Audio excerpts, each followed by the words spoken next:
All right, y'all. It's your girl, the Echelon Code, getting real decoded with your girl, Black Genesis. Um, my favorite poet, your favorite poet, your baby. Tell me No, about I it. mean your favorite, your favorite poet's favorite poet. Okay. So we're gonna just jump right into it. We're gonna get to know Blacks a little bit. So first, I know I said your name already, but tell the people your name. Uh, my government. Yes, they need that. Alexis Onisha Bell. Oh, Nisha Yes. in the house. All right. Nisha for short. Look, we all know about the struggle of black names. Don't ask me mine. It's always gonna be the echelon code. Amen. All right, so jumping right into it. Yeah. What is your favorite color? Okay, that's a fun question. Green. Green. Green is my favorite color. It reminds me of happiness. I don't know. I just associate the color green with happiness. So wait, where the name Black's Genesis come from? If you like green so much, why we ain't green Genesis in here? Because the objective of me doing poetry was supposed to be for my people. So, blacks, of course, because we're black, and then Genesis because we are the beginning, we are the first. So, hence Black Genesis. That's kind of how If you ain't woke before this video, you gonna be woke. You're gonna be. Facts. Okay, so 5 of your favorite poets. Okay. And I mean, this ain't like this your top 5, but those who come to mind that you really find dope. Because I know in your circle, you know a lot of poets. I do. Just give me 5 that you can think of. Let me think. Set the Versifier. Phil Burgundy off top. Period. Law speaks volumes. Gang. I want to throw Free in there, but when I think of her, I don't think poet, I think rapper, and hands down, the hottest rapper.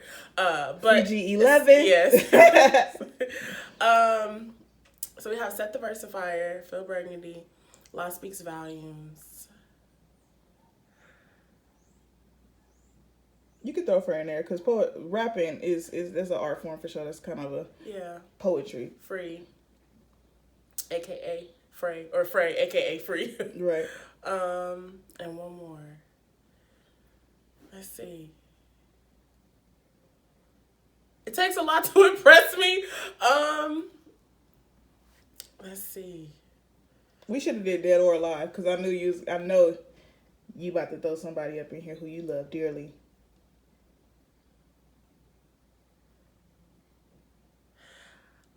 I ain't gonna hold you. Langston Hughes, and I know that's cliche, but that was a poet. Yeah. That was a poet. That was a poet. It's a reason why he cliche though. Yeah. Something becomes cliche because it's super true. That's a fact. That's a fact. That's true. All right. So, what is your favorite pastime? What is something that you do outside of poetry? Outside of poetry, I love to read. I love to listen to music. I listen to a lot of instrumentals, a lot of Robert Glasper, a lot of Derek Hodge, a lot of Miles Davis, John Coltrane. I am a huge music lover, like off top. A lot of Gil Scott-Heron. So just listening to music, I can sit in my car with my earphones and be done for the day. So big facts. Music is like one of those things that transcend for everybody. So yeah. That's what's up. So I see you rocking a shirt. I am the church. Let's see it. It's my new Genesis. shirt. Yes. So why I am the church? Like what does that mean? What does that signify to the people? And what do you want that to be resonated when people see and wear this shirt? Yeah.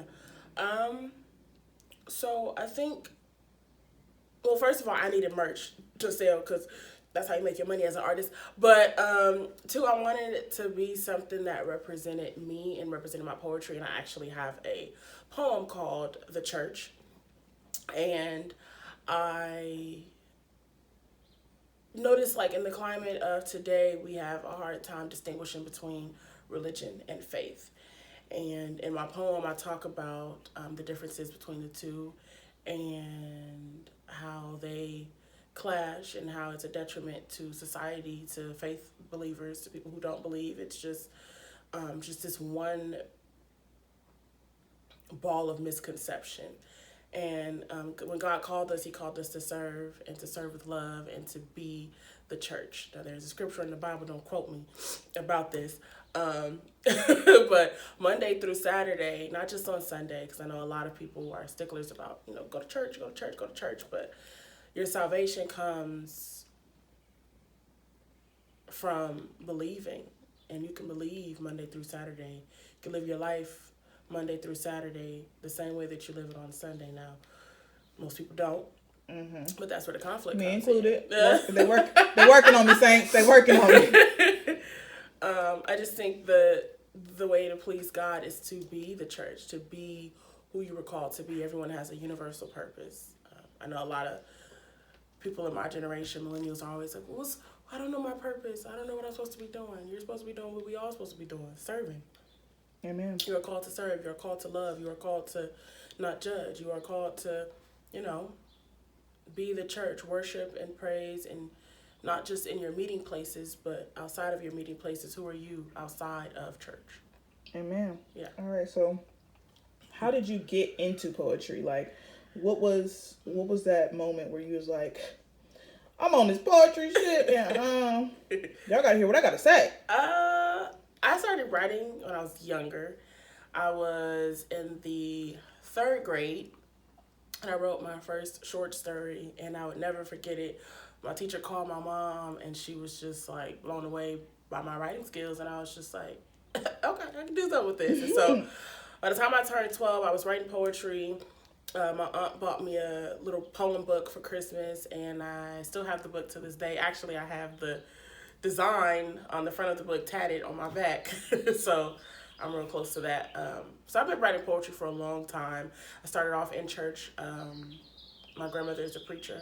I started doing poetry at various churches, and then I was like, let me go get the other people too. Like, let me go tell them what thus saith the Lord. Okay, thus saith the Lord. Beloved, miss, ma'am, sir. Yes. Come join. Come on, come all. Yes. All right, so if you could change one thing about the world, what would that one thing be? Homelessness. Homelessness. That would not be a thing. Like that is something that bothers me. And since we're on the topic of homelessness, right? I was about to say, let's jump straight into OFE. Yeah. I have a nonprofit. I call it a nonprofit, but it's a little bit more unofficial than that. I basically, my 24th birthday, I woke up and I was like, I don't have nothing to do. I don't smoke. I don't drink. I don't like to party. I am a true Cancer. Shout out to all the Cancers out there. Y'all really ain't that popping, but I'm gonna let you have it. Say what you want. We the best sign. Say what you want. We the best sign. This your moment. I'm gonna let y'all have it.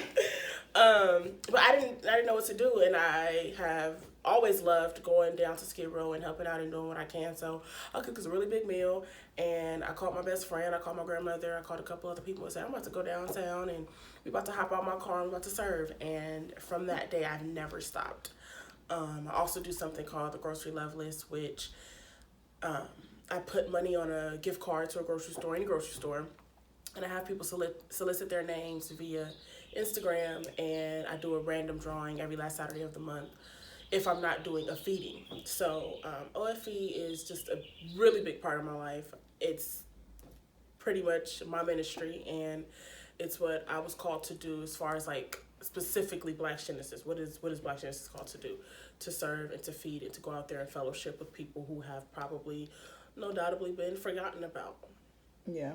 That's dope because a lot of people don't take the time out to consider others, and I think we're in a generation, and in a I'm not even gonna say a generation because I hate when people talk about millennials in general, but I feel like right because at this point let's slow pause right quick because you people who always talk about the millennials this and the millennials that y'all raised us. Okay, talk about yourself, sis. Tell it, sir, ma'am, madam, beloved, garçon, like sick of y'all. But no, facts though, facts. But in the state of the world that we are in, it is very easy to be selfish. Child, and Rona got people confused. Even before Rona, though, people have really been like they ask you what you do for a living, so they can equate how they treat you. They want to see what they can get from you, especially just. Yeah, it's that. So it's a lot, you know. That's a whole different topic, but we're gonna keep going and keep flowing about you. Yeah. And on a lighter note, like, what are some of your like top 3 favorite movies, hands down? I'm about to argue with you, just so you know. Okay. Off top, I am a classical type of girl. My favorite movie, like number 1, is I Am Sam with Sean Penn. I don't know why I like sad movies. I just do. I Am Sam. Yeah. I Am Sam. Riding in Cars with Boys. And For Color Girls. Top 5. Top 3. Top 3. I got it top 5, but that's the top 3. Okay, cool. Riding in Cars with Boys, it was a good movie. For Color Girls was definitely. But how is Love Jones not up there? Because that's like a love movie, a black movie, a sad movie, a happy movie. So it's on my top 10, but it's not on my top 3. Okay. Well, it's not on my top Black Card revoked. Anyway, moving on. Moving on. Favorite actor, favorite actress? Denzel Washington and Denzel Washington and Kerry Washington. That's funny. Hey, she act with her teeth. Next question. Honestly. Next question. But I love you, Carrie. You did Olivia and all your other roles well. Okay? Child, even from Save the Last Dance, Carrie, you was acting with that top lip, and I love you for it. Okay? She was, and a little dude. Yeah. Okay. It was nice. You white girls has always keeping y'all that neck. I love it. Yeah. All right. So, who is your biggest influence today, or to date? Biggest influence. People who don't give up. That was cute. Now who else? That's it. People.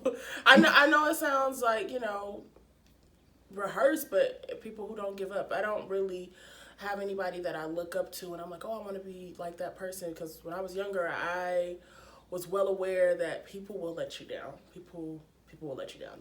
They just will. Your family, your friends. And that's because nobody's perfect.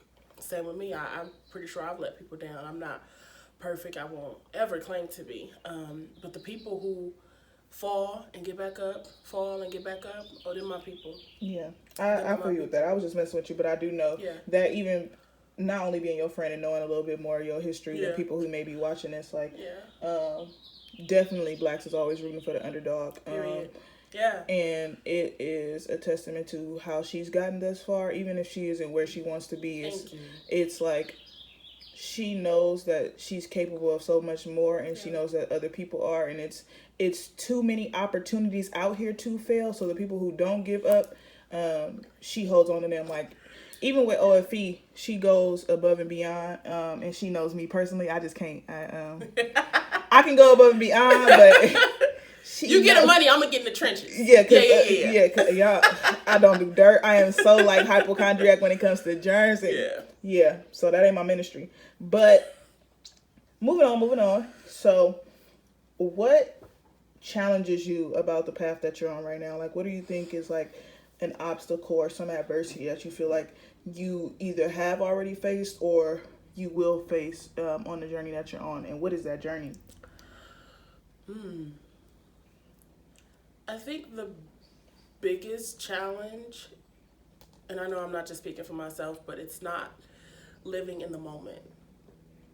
That's the biggest challenge. Right. Always moving fast, feeling like I gotta do this now and I gotta do this by this date, and it's like sometimes you may miss out on the now. And happy is not a destination. It's a reality. It's something that you create for yourself. You can't grow to it. You decide. It's a decision. You decide to live in it in the moment. And so I'm always ripping and running. I'm always doing like more than one thing at once, more than one art project at once. And so sometimes I got to take a step back and say, oh, I did that. When I released my book in 2018, I was so focused on getting it out there, I didn't stop to realize, hey, I'm self-published. I did this, and you know what I mean. I'm Absolutely. only, like I did some things. Do you think that comes from a need to feel like we have to be successful in everything that we do? Yes. Because of like the comparison spirits Yes. that are out there? Yeah, it's a lot of pressure. There's a lot of YouTube going on. Mm-hmm. Right. Chad Ryan is how old, and he already famous on YouTube. You know what I mean? Right. I think a lot of it is pressure, and it's a lot of, social media watching, and we're like, well, this person's doing it. I need to do this, and I'm not doing enough. And it's like, baby, you are more than enough. Yeah. And what you are doing is what you are supposed to be doing at the time that you are doing it. Right. Absolutely. Yeah. Different journeys for different folks. Absolutely. Yeah. So what is a mistake besides like the comparison and the challenges that you have? What are some of the mistakes or a mistake that you've made that you've learned from that's like really propelled you to do these things that you're doing now, or just like it's within your spirit? Mistakes. I think the biggest mistake is probably looking for love. I know a lot of women probably won't admit that they do it, but we do. Mm-hmm. Pastor Bell gonna preach. Looking for love in all the wrong places. Okay. Ain't that a song? It is. Yeah, so looking for love in all the wrong places and not really taking that time to be in solidarity and to be in commune with myself. That has been a mistake of mine. I don't think it's been a mistake lately, but it has been a mistake in the past, and sometimes I feel like it's held me back. But in hindsight, experience is something that we need, and so I thank God a lot for the experiences that I have had in regards to relationships and love, and it's taught me a lot, and it has made me a writer. It has made me a good writer because most of my poems, yeah, it be about that. Can we play a snippet of Savage right now? No. Yes. No, but I completely agree with that. Even for myself, I know that we sometimes, like you said, people won't admit it or women won't admit it. I'm not crying, my eyes watering. Right. I think women do seek love, and I think men seek it in different forms. Men seek it in validation and stroke of egos, where women, seek it in affection and time spent. So I think there's the barrier there. But like you said, through experiences, you learn things and you understand yourself, and it is good to stand in solidarity, even if the solidarity is you alone. So thankful for that. Yeah. Thankful to, we had these conversations like all the time. We do. Okay, so every day, because y'all, somebody's son and somebody's daughter always cutting up, and you just like, who raised you? I'm somebody's daughter. Facts. I'm somebody's daughter, and even if you catch me on the right day and get me mad, I'm about to be somebody's son because I'm gonna turn into a full blown. Okay. But we ain't gonna go there. Okay. So you give a lot to your passions. What do your passions give you in return? Comfort, healing. I am a stickler about going to therapy, and I know a lot of artists could agree that diving into our art wholeheartedly sometimes is the therapy that we crave for. It's the therapy that we need.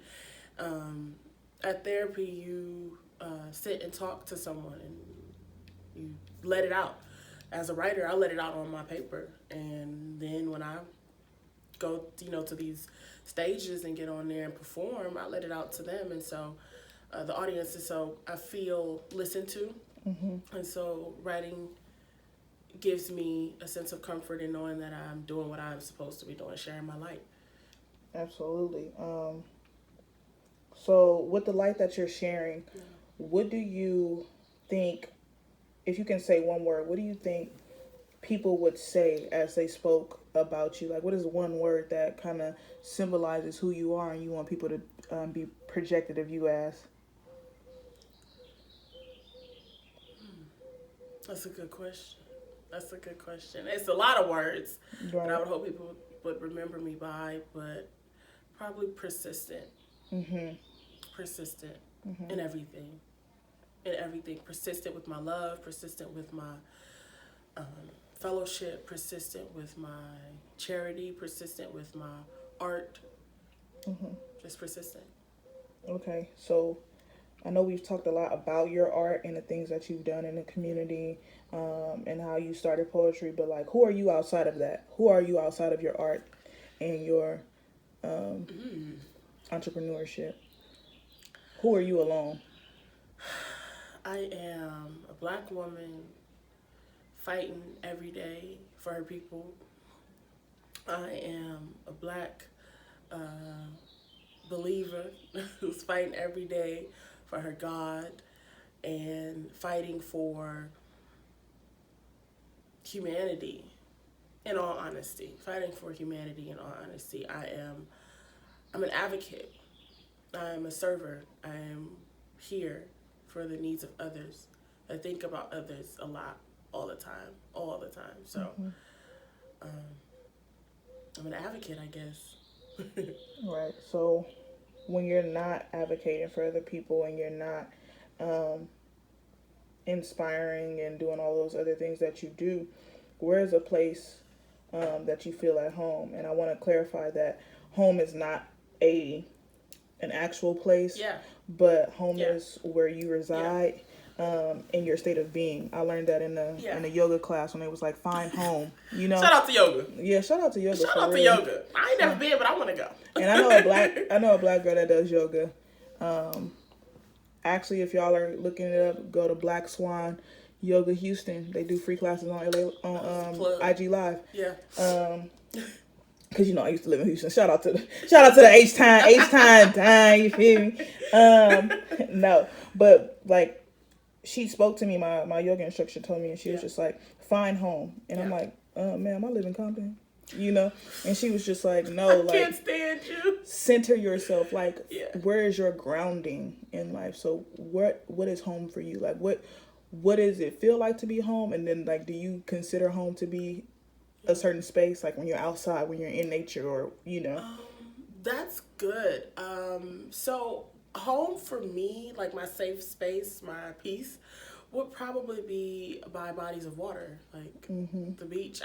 When I was younger, I used to, on the weekends, catch the bus when I didn't have school and go to the beach and sit there and talk to God. I would always make this joke that God is by the water. God is always by the water. I pray a lot, and so that was my home, away from my physical home, just to be by water, just to hear what God had to say to me, to write, to sing, to scream, to cry. And, by the water, even if it's people close to you, they can't hear what you're saying because it's loud over there. Right. Right. Clashing of the wind, the water. The water is y'all secret keeper. Yeah. You trying to tell your friend who done bedroom talk with her homeboy, who really supposed to be her brother, but now they in the cutty. Listen. Okay, I'm just talking about y'all right now. Yeah. So, on a good note too, with all that we've been experiencing in 2020, 2020. month after month after month. Listen, I'm so over y'all in these things, in this nature, in the earth that be. But one thing is for sure, everything is in God's hands. Yes. So period. With that high spirited yes. understanding, what is like one of the best laughs or good moments that you've had in 2020? Well, we all know I'm the meme queen. So Jokes. I'm constantly posting memes on my story that make me laugh, and I feel like y'all need to get the laugh too.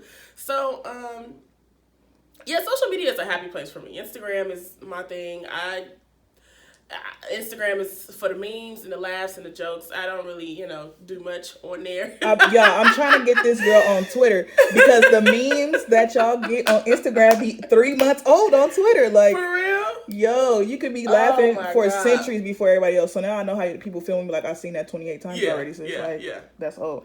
That's how Malik do me, but it's all right, Father Aziz. Okay, but no, so biggest laugh, probably, shout out to one of my closest friends, my sister, Alexis, aka Queen. She came to Little Portion where I host a weekly, a weekly open mic every Friday at 8874 South Broadway in South Central, where I'm from. So I invited her to the show and she came. And if you know me and Alexis, we are clowns. All we do is joke around. All we do is laugh. All we do is shout out to my best friend. Play. So, I hadn't seen her for a while since then. So, and this was recently too. So, we laughed a lot that night. That's the biggest laugh or biggest laughs I've had. Yeah, since 2020. All this that's going on. Right. Low key, when everybody in our group is kind of a comedian, like big jokes. So when we all together, it's like, bruh. Yeah. I will say Alexis is not Alexis Blacks. Alexis, Welton, Queenie Mac on the track. Yo, she's a rap. That she used to play. But she is the one of the persons who's funny without trying. Yes. So it's really funny because she means it. Like whatever she says, she legit mean it. Like she can make a face and we're all dying. Yes. But yeah, so for our last and final question, we are going to get into some projections for the future. I know 2020 has been like rough, but it will get better. Yeah, right. I believe that. In years beyond, we'll get better. So, well, how about this? How about we can't promise that it'll get better, but we can for sure promise that our attitudes will get better. Result to tragedy that is happening around us will definitely always be positive and be better, because sometimes God just want to see how you react in a certain situation. It ain't even about the situation, it's about how you handle it. Right. Absolutely. Yeah. You better get a handle on it. Yeah. Y'all know I can't sing, but he got the whole world in his hands. Honestly.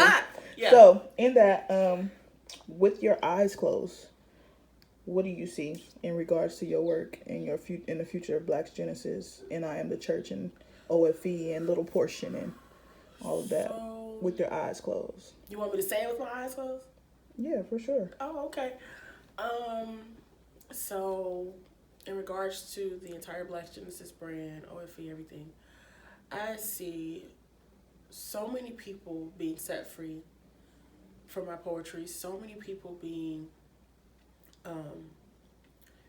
just delighted with the work that OFE does in regards to the community, because we do so much. Shout out to OFE. Go follow the Instagram at Operation Feed Everyone.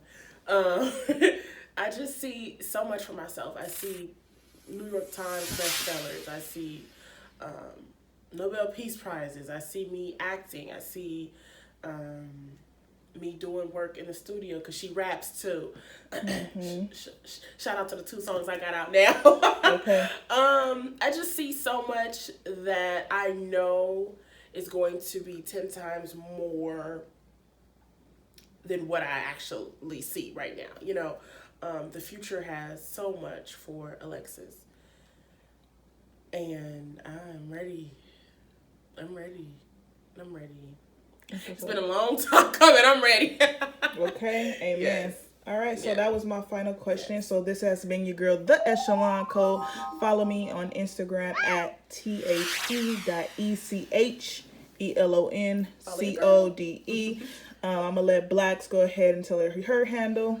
So my name is Black's Genesis, a.k.a. your favorite poet's favorite poet. You can follow me at Black's Genesis, BLACKSGENESIS. It's the first book of the Bible. I know y'all know. So Black's Genesis, and tap in with your girl. For sure. All right, this is your girl, The Echelon Code, and we've just got decoded with my girl, Black's Genesis. See y'all next time. Bow!